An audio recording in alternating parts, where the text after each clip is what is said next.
आज की वीडियो बाकी वीडियो से थोड़ी अलग होने वाली है बिकॉज आज हम बात करेंगे एक मूवी के बारे में। मूवी का नाम है Fight Club. The philosophy of Fight Club, the psychology of Fight Club, what the movie Fight Club is trying to convey, is trying to say, is trying to tell you. तो अगर शुरू करें इसके बारे में बात करना, तो ये मूवी इतने लेवल्स पे डीप है कि मैंने इसको अब तक 4 बार देख लिया है। क्यों? क्योंकि जब आप इसको पहली बार देखते हो देर इज अ सस्पेंस जो कि एंड में क्लियर होता है। और जब आप सेकंड, तो शुरू में आपको फर्स्ट टाइम लगेगा कि ये कुछ चीजें क्यों हो रही हैं। जब आपको सस्पेंस पता लगेगा then second time you watch it, आपको पता लगेगा कि ओके अब मुझे सस्पेंस पता है, तो अब कहानी का फ्लो मुझे समझ में आने लगा है। Third time when you watch it, तब आपको पता है कि कहानी क्या है, सब कुछ क्या और क्यों हो रहा है। तब आपको दिखेगा उसके अंदर का एक साइकोलॉजिकल लेयर, कि कैरेक्टर्स कहना क्या चाहते हैं उस मूवी के, दिखाना क्या चाहते हैं। What is the psychology and philosophy involve in the writing, in the acting, in the whole scenario and जो भी मूवी में है। तो उसके बारे में बात करेंगे। ये मूवी इतनी ज़्यादा, मतलब I don't want to use the word कि बहुत अच्छी है, नॉट अच्छी in the sense it is entertaining, but मैं ऐसा कहूँगा कि ये मूवी आप अगर देख लो 5-6 बार अच्छे से समझ के, तो आपको बहुत कुछ समझ में आएगा लाइफ के बारे में, अपने बारे में, इन जनरल साइकोलॉजी के बारे में, हमारी जो पूरी ह्यूमन बींग्स की स्पीशीज़ है उसके बारे में बहुत कुछ समझ आएगा आपको। तो इसको अगर हम बात करनी स्टार्ट करें, तो I will start with there are some quotes, some dialogues which were in the movie. उनको हम समझना स्टार्ट करेंगे कि उससे क्या कहा गया, and then we will move to some other topics which the movie tried to touch. Once we have all the dots, it will become easy to join those dots. So starting with, there's this quote: how much can you know yourself if you never been in a fight? So Tyler Durden says this. How much can you know about yourself if you've never been in a fight? इसका मतलब ये है कि जब तक तुम एक लड़ाई में नहीं हो खुद, तुम आज तक कभी लड़े नहीं किसी से, तुम्हारी कभी लड़ाई नहीं हुई। आई एम नॉट सेइंग जाके लड़ लो, बट अगर लड़ाई नहीं हुई तो तुम खुद को जानोगे कैसे? वाई? ये क्यों कहा गया? क्योंकि जब आप एक लड़ाई में होते हो ना, जब आपके पास जब वो फ्लाइट और फाइट सिचुएशन होती है, जब आप फाइट कर रहे होते हो उस सिचुएशन में, तो सारा का सारा आपकी बॉडी का जो मैकेनिज्म है, वो आपको बताता है आपके बारे में बहुत कुछ, कि अभी आप कैसा फील कर रहे हो, आपका जो एड्रेनलिन रश हो रहा है, आप अभी डरे हो, सहमे हो, गुस्से में हो, या अभी आप भूल चुके हो, अपना होश खो चुके हो, just want to defend yourself, attack yourself. आपका दिमाग में क्या चल रहा है? Are you able to control yourself? Are you able to control that power? Are you able to control that rage? Are you able to direct that rage कि आप सब पे ही गुस्सा निकाल दोगे? अपने बारे में आपको पता लगेगा कि आप खुद के काबू में कितना रहते हो उस कंडीशन में भी, जब आप काबू से बाहर हो चुके हो, जब आप अपनी नॉर्मल जो स्टेट है उससे ऊपर एक्साइटेड स्टेट में आप हो, आपको उकसाया गया है, आपको गुस्सा दिलाया गया है। ठीक है? फर्स्ट ऑफ ऑल, दिस गुस्सा दिलाया जाने वाली बात इज वेरी रॉन्ग, कि आपको गुस्सा दिला सकता है। आप गुस्सा कोई आपको अगर दिला रहा है, so that means they are able to control you, कि मैं जब चाहूँ तुम्हें गुस्सा दिला दूँ, जब चाहूँ तुम्हें खुश करूँ, जब जब चाहे तुम्हें मैं दुखी कर सकता हूँ। So you are in my control now. तो तुम तो कठपुतली बन गए। तो वो नहीं होना चाहिए। आप अगर गुस्सा कर रहे हो, आप अपनी मर्जी से गुस्सा कर रहे हो, और आप चाहो तो आप गुस्सा ना भी करो, वो आपके कंट्रोल में होना चाहिए। So Tyler Durden is trying to say कि जब तक आप एक फाइट में नहीं इन्वॉल्व हुए, अपने बारे में जान ही नहीं सकते हो। The second quote is, it's only after we have lost everything that we are free to do anything.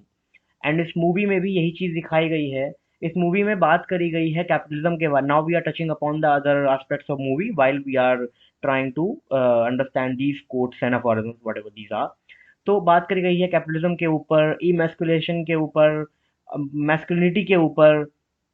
तो इसमें बात करी गई है कैपिटलिज्म के ऊपर की जो आपका प्रोटैगनिस्ट है, एडवर्ड एडवर्ड नॉर्टन, उसने अपना पूरा घर भर लिया है सारे बढ़िया फर्नीचर से, सारे अच्छे सामान से। He is living that so called dream.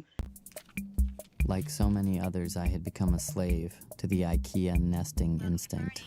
Yes, I'd like to order the Erica Picari dust ruffles. If I saw something clever, like a little coffee table in the shape of a yin yang, I had to have it. उसको लगता है कि मैं इस सामान से पूरा हो जाऊंगा, मैं ये चीज ले लूंगा तो पूरा हो जाऊंगा, या मैं ये कर लूंगा तो पूरा हो जाऊंगा। जब भी आपको लगे ना कि अगर मैं ये कर लूंगा तो मैं खुश हो जाऊंगा, तो वहां पे समझ जाओ कि आप कभी ऐसे खुश होने नहीं वाले हो। अगर आपको लगता है कि आप एक सर्टेन अमाउंट ऑफ पैसे जोड़कर खुश हो जाओगे, आप एक कोई पर्टिकुलर जगह घर ले लोगे तो खुश हो जाओगे, आप किसी इंसान के साथ रहने लगोगे तो खुश हो जाओगे, तो आप कभी खुश नहीं हो सकते। Happiness is a state of mind and not a destination. अगर आप अभी में खुश नहीं हो तो आप कभी खुश नहीं हो पाओगे। अगर आप अभी एक कप चाय से खुश नहीं हो, तो फिर आपके हाथ में चाहे कुछ भी दे दें, आप खुश नहीं हो, क्योंकि खुशी यहाँ में है।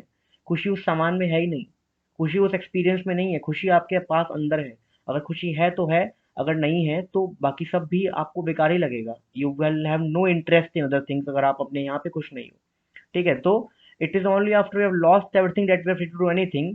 तो उसमें एक सीन आता है कि जब आपके नरेटर का, एडवर्ड नॉर्टन का घर जल जाता है एक गैस ब्लास्ट में, and then he starts living in that, क्या बोलेंगे उसको, खंडहर टाइप जगह में। तो which is the ultimate extreme, कि कहाँ तो आप सारी दुनिया जहान का ऐशो आराम ढूंढ रहे थे और कब आप खंडहर में रह रहे हो जहाँ पे कि लाइट नहीं है, पानी नहीं है, जहाँ पे कि सब खराब ही है। Yep.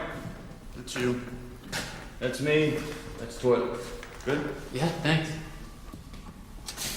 What a shithole. Nothing worked. Turning on one light meant another light in the house went out. तो अब जब उसके पास कुछ खोने को है ही नहीं, तो उसके पास पाने को सब कुछ है। कि जब खोने को कुछ नहीं हो तो पाने को तो दुनिया, पूरी दुनिया पड़ी होती है। उसी का एक पैरेलल यहाँ पे भी यही है कि उसने जब सब कुछ ये खो दिया तो वो फ्री है वो कुछ भी करने के। अब वो कैसे भी रह सकता है, कैसे भी सोच सकता है, कुछ भी काम कर सकता है। He is not under the burden of maintaining a particular lifestyle, of buying all those furniture and all those luxury items. तो अब वो फ्री है to do anything he wants to explore himself, to breathe, to just be, to just exist and see how the world is going on, what is going on inside him, और जो भी उसके दिमाग में चल रहा है, वो क्या चाहता है लाइफ से, लाइफ आज तक उसे कैसे लेके आई है, क्या वो आज तक कभी एक्टिवली जिया भी है या बस चल ही रहा है कि जहाँ ले गए ले गए वो। Third thing is, this is your life and it is ending one moment at a time. इससे ये कहा जा रहा है कि आप लाइफ में अवेयर नहीं हो, आप माइंडफुली नहीं जी रहे हो, आप फ्लो में जा रहे हो, आपको लाइफ घसीट रही है, आप जा रहे हो। Basically life is happening to you and you don't want that ना, कि आपको पता ही नहीं कब टाइम बीत गया, आपको पता ही नहीं कब आपके साल गुजर गए, आपको पता ही नहीं आपने अपने पिछले 5 साल कहाँ वेस्ट कर दिए।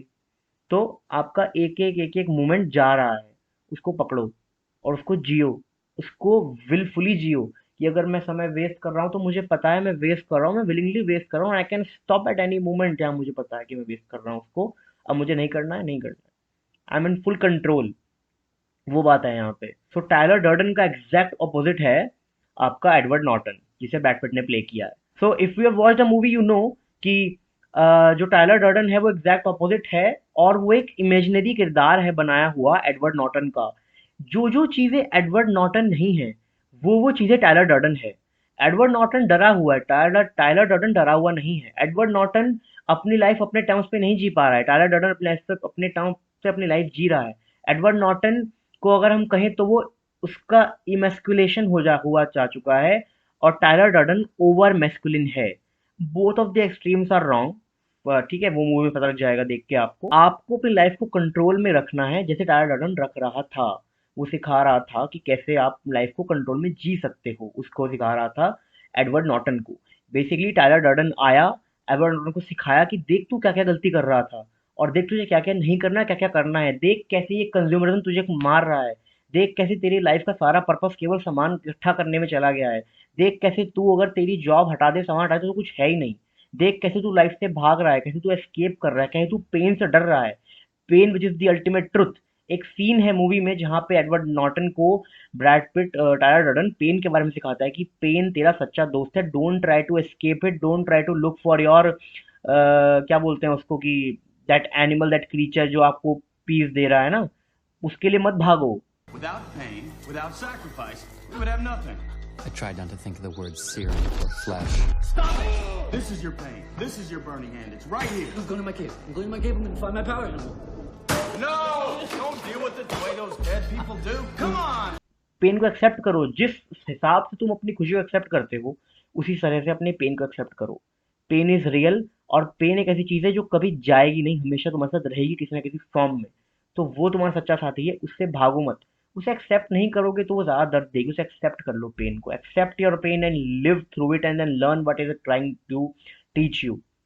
ठीक है, next thing is, you are not your job, you are not how much money you have in the bank, you are not the car you drive, you are not the contents of your wallet, you are not your car keys, you are all singing, all dancing crap of the world।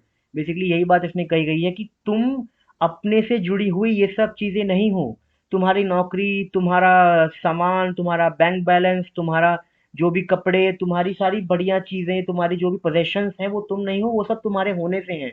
अगर तुम नहीं हो तो वो सब तो किसी काम की नहीं है ना। और हम अपनी लाइफ को उससे जोड़ लेते हैं। तो जब तक तुम उस सब से जुड़े हुए, तब तक तुम फ्री नहीं हो सकते हो। तुम अपनी जॉब नहीं हो, तुम अपना बैंक बैलेंस नहीं हो। तुम्हारी वर्थ तुम्हारा बैंक बैलेंस नहीं है। तुम्हारी वर्थ हो तुम खुद, तुम एग्जिस्ट करते हो यार। यही अपने आप में बहुत बड़ी चीज है। तुम अपनी लाइफ अपने हिसाब से जियो, ना कि किसी के कंट्रोल में, ना कि अपनी लग्जरी के कंट्रोल में, ना कि under the pressure of maintaining that luxury और रीचिंग अ पॉइंट जहां पे तुम अफोर्ड कर सको। आप अगर खुशी ढूंढने के लिए सामान खरीद रहे हो तो आप गड़बड़ कर रहे हो। अगर आपका सारा सामान आज छीन लिया जाए, आपका बैंक बैलेंस आज गायब कर दिया जाए, आपकी जॉब आज छीन ली जाए, तो आप क्या हो? क्या आप एक इंसान भी हो? क्या आप जी भी पा रहे होगे तब? वो पॉइंट देखो। यहाँ पे वही बताना चाहा है कि आप, आपकी जॉब, आपका बैंक बैलेंस, आपका पैसा, आपका पोजेशंस नहीं हो। आप हो, वो सब आपके साथ जुड़े हुए हैं। वो सब टेम्परेरी है। आप ही परमानेंट हो उस सेंस में, नॉट वैसे परमानेंट हो, उस सेंस में आप परमानेंट हो। Next thing is, you are not special. You are not a beautiful and unique snowflake. You are the same decaying organic matter as everything else. We are all part of the same compost heap. We are all singing, all dancing crap of the world. ये वही same बात है, but it is set थोड़ा differently कि तुम कोई खास चीज नहीं हो। You are the same old decaying organic matter. ठीक है? हम सब भी बाकी सब जीव जैसे ही हैं। अगर आप इवोल्यूशनरी बायोलॉजी में बात करो, तो वहां पे ये कहते हैं कि we all are developed pond scums, evolve pond scums, कि जो बिल्कुल यूनिसेलुलर ऑर्गेनिज्म है, उसी से डेवलप हो के हम लोग आ गए हैं। तो हम में कुछ खास नया नहीं है। It's just that we have required some awareness. हमको पता है हम क्या कर रहे हैं, क्या हो रहा है, टू सम एक्सटेंट। इसलिए हमको लगता है हम कुछ यूनिक ही हैं, हम तो पता नहीं क्या कर देंगे। वो बात नहीं है। We are all the same decay organic matter.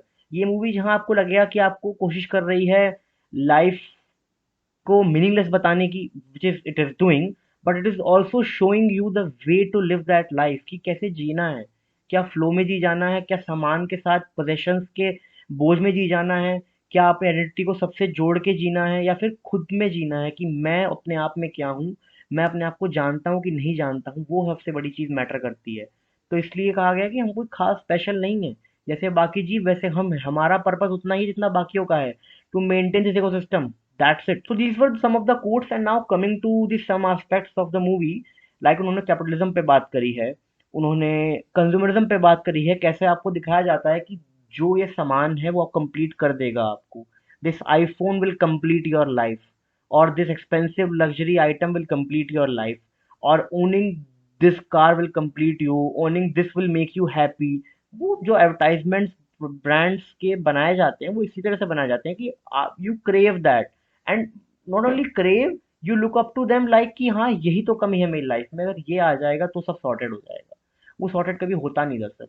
आपको जब भी लगेगा कि किसी इंसान, किसी सामान, किसी चीज, किसी भी के आने से आप खुश हो जाओगे, तो आप खुश नहीं हो रहे होगे।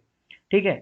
तो I am not here to tell all of the story of the movie, but obviously I wanted to touch upon some of the parts of this movie. I don't know if I'll be able to do justice to this movie, but I recommend you go and watch this movie twice, thrice as many times as you want to watch it. बहुत अच्छी movie है। मैं बस चाहता था आप तक पहुंचाना एक आइडिया कि हाँ ऐसा कुछ एग्जिस्ट करता है, अगर आपने नहीं देखा है, and you should watch it. ठीक है? So yeah I think pretty much I have covered some in some sense कि उन्होंने क्या कहना चाहा मूवी में, कि बेसिकली जो भी एडवर्ड नॉर्टन नहीं था वो टायर डर्डन था। And once you watch the movie, you'll get to know. I'm not able to do justice to a movie this deep in a video which is 15-20 minutes long or whatever. ठीक है? इसके लिए तो पूरी series बना दो, वो भी कम है। मतलब एक 5 मिनट का सीन पकड़ के इस पे बात कर सकते हैं, इतनी गहरी मूवी है। Even I am not able to remember some of the scenes which I wanted to talk about now. I'll do that later. We will cover other movies as well. We will cover Godfather, which is one of my favorite movies. We'll cover Irishman. In those movies there are parts which are so deep philosophically and psychologically कि उनसे बहुत कुछ सीख सकते हो आप। ठीक है? So for now I think this is it. Go watch that movie. Let me in the comment section if you like the movie. आपको उससे क्या सीखने को मिला, आपको क्या लगा, मैंने जो कहा उसमें कोई गलती थी तो बता दो, ऑब्वियसली हो सकती है। ठीक है? So yeah, thank you for watching the video. Subscribe to the channel if you are new to this channel, and yeah, I think that's it. Thank you for watching. Bye bye.